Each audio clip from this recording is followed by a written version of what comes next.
আমি আমির খসরু মাহমুদ চৌধুরী, অর্থমন্ত্রী, গণপ্রজাতন্ত্রী বাংলাদেশের সংবিধানের সরকারি হিসাব নিরীক্ষা সংক্রান্ত বিধান যথাযথভাবে বাস্তবায়ন, সরকারি অর্থ প্রাপ্তি ও ব্যয়ের ক্ষেত্রে অধিকতর স্বচ্ছতা ও জবাবদিহিতা নিশ্চিতকরণ এবং জাতীয় ও আন্তর্জাতিক পর্যায়ে হিসাব নিরীক্ষা কার্যক্রম সংক্রান্ত বিষয়ে বিধান প্রণয়নকল্পে আনিত একটি বিল, সরকারি হিসাব নিরীক্ষা বিল 2026 এই মহান সংসদে উত্থাপনের জন্য অনুমতি প্রার্থনা করছি। আপনাকে ধন্যবাদ মাননীয় স্পিকার। মাননীয় মন্ত্রী, আপনি বিলটি উত্থাপন করুন। মাননীয় স্পিকার, আপনাকে ধন্যবাদ।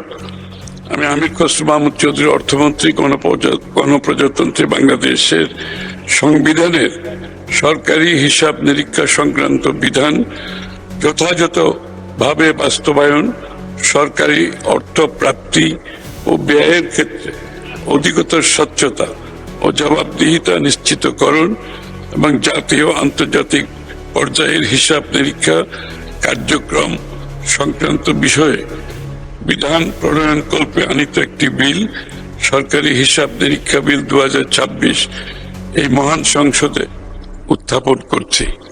ধন্যবাদ মাননীয় স্পিকার। সরকারি হিসাব নিরীক্ষা বিল 2026 সংসদে উত্থাপিত হলো।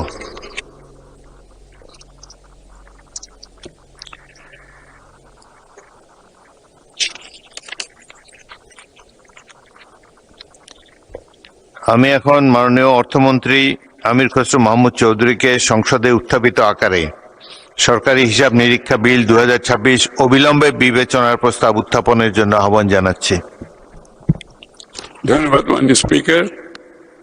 আমি আমির খসরু মাহমুদ চৌধুরী, অর্থমন্ত্রী, প্রস্তাব করছি যে গণপ্রজাতন্ত্রী বাংলাদেশের সংবিধানের সরকারি হিসাব নিরীক্ষা সংক্রান্ত বিধান যথাযথভাবে বাস্তবায়ন, সরকারি অর্থ প্রাপ্তি ও ব্যয়ের ক্ষেত্রে অধিকতর স্বচ্ছতা ও জবাবদিহিতা নিশ্চিতকরণ এবং জাতীয় ও আন্তর্জাতিক পর্যায়ের হিসাব নিরীক্ষা কার্যক্রম সংক্রান্ত বিষয়ে বিধান প্রণয়নকল্পে আনিত বিলটি, সরকারি হিসাব নিরীক্ষা বিল 2026 মহান সংসদে অবিলম্বে বিবেচনার জন্য গ্রহণ করা হোক। মাননীয় স্পিকার, আপনাকে ধন্যবাদ। সংসদের সামনে প্রশ্ন হচ্ছে, সংসদে উত্থাপিত আকারে সরকারি হিসাব নিরীক্ষা বিল 2026 অবিলম্বে বিবেচনার জন্য গ্রহণ করা হোক। যারা এই প্রস্তাবের পক্ষে আছেন তারা হ্যাঁ বলুন, যারা এই প্রস্তাবের বিপক্ষে আছেন তারা না বলুন। আমার মনে হয় হ্যাঁ জয়যুক্ত হয়েছে, হ্যাঁ জয়যুক্ত হয়েছে, হ্যাঁ জয়যুক্ত হয়েছে। অতএব সংসদে উত্থাপিত আকারে সরকারি হিসাব নিরীক্ষা বিল 2026 অবিলম্বে বিবেচনার জন্য গৃহীত হলো। মাননীয় সদস্যবৃন্দ, বিলটির উপরে কোনো দফাওয়ারি সংশোধনী নেই। আমি এখন বিলের দফাগুলো সংসদের সামনে পেশ করছি। সংসদের সামনে প্রশ্ন হচ্ছে, বিলের দফা 2, 3, 4, 5, 6, 7, 8, 9, 10, 11, 12, 13, 14, 15, 16, 17, 18, 19, 20 ও 21 এই বিলের অংশ হিসাবে গ্রহণ করা হোক। যারা এই প্রস্তাবের পক্ষে আছেন তারা হ্যাঁ বলুন, যারা এই প্রস্তাবের বিপক্ষে আছেন তারা না বলুন। আমার মনে হয় হ্যাঁ জয়যুক্ত হয়েছে, হ্যাঁ জয়যুক্ত হয়েছে, হ্যাঁ জয়যুক্ত হয়েছে। অতএব বিলের দফা 2, 3, 4, 5, 6, 7, 8, 9, 10, 11, 12, 13, 14, 15, 16, 17, 18, 19, 20 ও 21 এই বিলের অংশ হিসাবে গৃহীত হলো। সংসদের সামনে প্রশ্ন হচ্ছে, বিলের 1 দফা, বলবৎকরণ দফা, প্রস্তাবনা, প্রবর্তন এবং শিরোনামা এই বিলের অংশ হিসাবে গ্রহণ করা হোক। যারা এই প্রস্তাবের পক্ষে আছেন তারা হ্যাঁ বলুন, যারা এই প্রস্তাবের বিপক্ষে আছেন তারা না বলুন। আমার মনে হয় হ্যাঁ জয়যুক্ত হয়েছে, হ্যাঁ জয়যুক্ত হয়েছে, হ্যাঁ জয়যুক্ত হয়েছে। অতএব বিলের 1 দফা, বলবৎকরণ দফা, প্রস্তাবনা, প্রবর্তন এবং শিরোনামা এই বিলের অংশ হিসাবে গৃহীত হলো।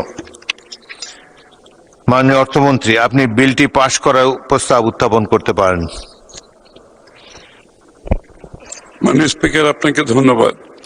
আমি আমির খসরু মাহমুদ চৌধুরী, অর্থমন্ত্রী, প্রস্তাব করছি যে গণপ্রজাতন্ত্রী বাংলাদেশের সংবিধানের সরকারি হিসাব নিরীক্ষা সংক্রান্ত বিধান যথাযথভাবে বাস্তবায়ন, সরকারি অর্থ প্রাপ্তি, ব্যয়ের ক্ষেত্রে অধিকতর স্বচ্ছতা ও জবাবদিহিতা নিশ্চিতকরণ এবং জাতীয় ও আন্তর্জাতিক পর্যায়ের হিসাব নিরীক্ষা কার্যক্রম সংক্রান্ত বিষয়ে বিধান প্রণয়নকল্পে আনিত বিলটি সরকারি হিসাব নিরীক্ষা বিল 2026 মহান সংসদে পাশ করা হোক। আপনাকে ধন্যবাদ মাননীয় স্পিকার। মাননীয় সদস্যবৃন্দ, সংসদের সামনে প্রশ্ন হচ্ছে সংসদে উত্থাপিত আকারে সরকারি হিসাব নিরীক্ষা বিল 2026 পাশ করা হোক। যারা এই প্রস্তাবের পক্ষে আছেন তারা হ্যাঁ বলুন, যারা এই প্রস্তাবের বিপক্ষে আছেন তারা না বলুন। আমার মনে হয় হ্যাঁ জয়যুক্ত হয়েছে, হ্যাঁ জয়যুক্ত হয়েছে, হ্যাঁ জয়যুক্ত হয়েছে। অতএব সংসদে উত্থাপিত আকারে সরকারি হিসাব নিরীক্ষা বিল 2026 সর্বসম্মতিক্রমে পাশ হলো।